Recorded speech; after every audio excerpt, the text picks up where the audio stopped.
के साथ साथ जिला के साथ साथ हमीरपुर बिलासपुर जिला के साथ साथ अगर हम लोग देरा में जाएंगे तो हमारी सेंट्रल यूनिवर्सिटी वहाँ पर बनी है। तो नवराज सिंह ठाकुर जी के माध्यम से उस सेंट्रल यूनिवर्सिटी का काम चल रहा है। 500 करोड़ रुपया वहाँ पर आया है और उसके बिल्डिंग लगभग 4-4 मंजिल आजकल निकल गई हैं। देरा में जाकर के हमारे जो कांग्रेस के कैंडिडेट हैं रजादा जी, उनको देखना चाहिए, उस यूनिवर्सिटी के दर्शन करने चाहिए उनको जाकर के कि वहाँ पर हजारों करोड़ रुपए से यूनिवर्सिटी बन रही है। इसी तरह से हमारे ऊना जिला के अंदर बल्क ड्रग पार्क आज तक का हिमाचल प्रदेश का सबसे बड़ा प्रोजेक्ट नरेंद्र मोदी जी ने 13 अक्टूबर 2023 को स्वयं आकर के यहाँ पर 13 अक्टूबर 2022 को जब इंदिरा ग्राउंड में आए थे तो उसका शिलान्यास किया था। वो 1927 करोड़ रुपए का बल्क ड्रग पार्क ऊना जिला के अंदर मंजूर हुआ हरोली विधानसभा में। तो केंद्र की भारतीय जनता पार्टी की सरकार, जयराम ठाकुर जी की हिमाचल की सरकार, जिसने वहां पर 14,000 कनाल जमीन उस प्रोजेक्ट के लिए दी, जयराज सिंह ठाकुर जी के संसदीय क्षेत्र के अंदर हुआ। ऐसे छोटे बड़े काम और बहुत से काम हैं, लेकिन मैं जो कांग्रेस के कैंडिडेट जहां से बने हैं उनकी अचीवमेंट एक ही है कि कोई मान नहीं रहा था इसलिए उनको टिकट मिला, सब लोगों ने इनकार कर दिया। बाकी उनको कोई बहुत सशक्त लीडर है उसके नाते टिकट नहीं कांग्रेस ने दिया, क्योंकि उनका तो नाम ही नहीं था। नाम तो अलग अलग लोगों के आ रहे थे। उसके बाद जब सब लोग मुकर गए तो उसके बाद चुनाव तो किसी को लड़ना ही है, पार्टी का कार्यकर्ता को आगे करना ही है। उसके नाते उनको चुनाव में टिकट मिला है। मैं उनसे बाकी बातें नहीं पूछता हूँ, मैं उनसे पूछता हूँ 15 वर्षों से आप राजनीति के अंदर हैं, ऊना विधानसभा क्षेत्र में मुझे एक ईंट उठा करके बता दें जो उन्होंने लगवाई है। एक ईंट 15 वर्षों से 2 बार कांग्रेस की गवर्नमेंट आई है, कभी सुक्खू जी की 14 महीने की और उससे पहले वीरभद्र सिंह जी की 5 साल की। बीच में 5 साल की छोड़ दें। मान लो कांग्रेस को लगता है कि रजादा जी को लगता है मेरी गवर्नमेंट नहीं थी, मैं क्या कराता पहले 5 साल। अपोजिशन में भी काम होते हैं अगर करवाने वाला आदमी हो। हम आज भी बोलते हैं काम बताएं किसका क्या काम है। डेवलपमेंट के लिए पैसा मांगना, मुख्यमंत्री जी के पास जाना, ये आदमी को समय निकालना पड़ता है। मंत्रियों के कमरों के अंदर घूमना, सेक्रेटरीट के अंदर जाना, उसमें यह नहीं शर्माना मंत्री अपोजिशन का अपना जी हमारा फंडामेंटल राइट है, हम विधायक हैं। मैं आज भी जाता हूँ मंत्रियों के पास, मैं आज भी बोलता हूँ।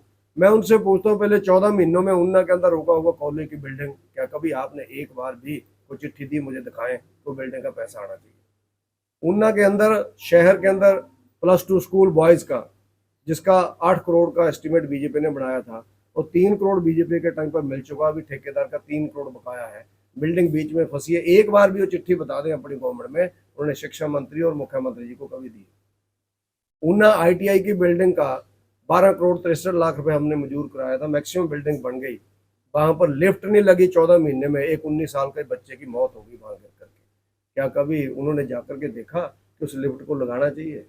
आप वहां पर गए कभी हो क्या? ऐसे बहुत से काम ऊना विधानसभा क्षेत्र के अंदर 4 हमने ग्राउंड बनाने शुरू किए थे स्पोर्ट्स डिपार्टमेंट के। 1 करोड़ 77 लाख का हमने बसदेड़ा में बनाया और इसी तरह से हम लोगों ने अपर देला में 85 लाख का बनाया। 2 ग्राउंड हमारे 1 करोड़ 25 लाख का बडाला में चल रहा था जिसका 50 लाख जयराम ठाकुर जी की गवर्नमेंट ने दिया, वो 50 लाख रुपया लगा। उसके बाद 1 रुपया भी कांग्रेस के पूर्व विधायक वहां पर दिला नहीं सके, सारा काम रोका पड़ा है। ईंटें वहां खिलरी हुई, आप जा करके देख सकते हैं।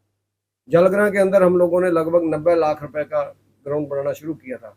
70 लाख रुपया बीजेपी के टाइम पर आया, वो ठेकेदार को मिल गया, उसके बाद काम बंद हो गया। क्या उन्होंने कभी प्रयास किया कि उस काम को आगे मैं बढ़ाऊँ, उस ग्राउंड को? आज वो मुकेश अग्निहोत्री जी से पूछते हैं या अन्य लोगों से पूछते हैं कि उनके एरिया में काम हुआ। जब आदमी मेहनत करता है तब काम होता है। जब आदमी के अपने काम छोड़ता है, आदमी अपने धंधे छोड़ता है आदमी, तब काम होता है। जनता का काम तब होता है जब जनता के लिए हम समय निकालते हैं। लेकिन उनके तो अपने काम ही समाप्त नहीं होते हैं, अपने लोगों के काम नहीं समाप्त होते हैं। आज मैं उनके ऊपर नहीं बोलूँगा कौन कौन से काम चले होंगे। उनकी क्या अचीवमेंट है इस 14 महीने के अंदर उनकी गवर्नमेंट की? सवाए इस गांव कंस्टिट्यूंसी के अंदर 15 शराब के नए ठेके खुले।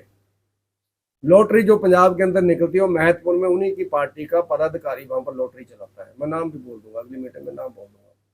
उन्हीं की पार्टी का पदाधिकारी पेकोवेला में लॉटरी चलाता है, सट्टा लगाता है, सूटा बेचता है। उन्हीं की पार्टी के आदमी आज इस एरिया के अंदर नशे का कारोबार कर रहे हैं। क्या कभी उन्होंने उनको रोकने का काम किया? कभी उनके बारे में उन्होंने कभी बातचीत की? माइनिंग के लिए उन्होंने बयान दिया था, मैं 2-3 दिन बाहर निकल गया था, उन्होंने बयान दिया था कि सतपाल सत्ती जी अपने टाइम के गड्ढे निकले हुए देखने के लिए गए। इससे बेशर्मी का बयान कोई हो नहीं सकता है। पिछले 1 साल के अंदर 2 बार सोहापुर आया, आर पार सोहा हुआ, पूरे के पूरे गड्ढे इस एरिया के अंदर भर गए थे, जो मान लो बीजेपी के टाइम पर जो हुए थे। वरना आप लोग पूछ सकते हैं कि कौन से गड्ढे हैं। वहाँ का आप बाथड़ी से लेकर के जलेड़ा तक, मैं तो कहता हूँ आप लोग टक्का की खड्ड को देखो जाकर के, रात को जेसीबी किसकी लगी होती है, किसकी जेसीबियाँ भागी और पोकलैन किसकी भागी रात वहाँ से, और कौन से लोग थे वहाँ पर। टक्का की खड्ड को देखो, 200 मीटर जाकर के देखो उस खड्ड में कहाँ के। अब जो माफिया संदोवड़ के अंदर काम करता था वो टक्का की खड्ड तक पहुंच गया, क्योंकि जहाँ से तो भागे आप लोगों ने हमारा साथ दिया, अब सामने नहीं जा रहे हैं इस लाल सिंह के पास।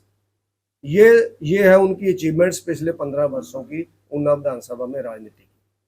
बड़े बड़े लालों को तंग करना, फिर उनके बीच कुछ ऐसे लोग हैं जो लोग फिर उन लालों के पास जाते हैं कि आपकी भाई साहब से बात करवा देते हैं, पूछते हैं भाई साहब कौन है।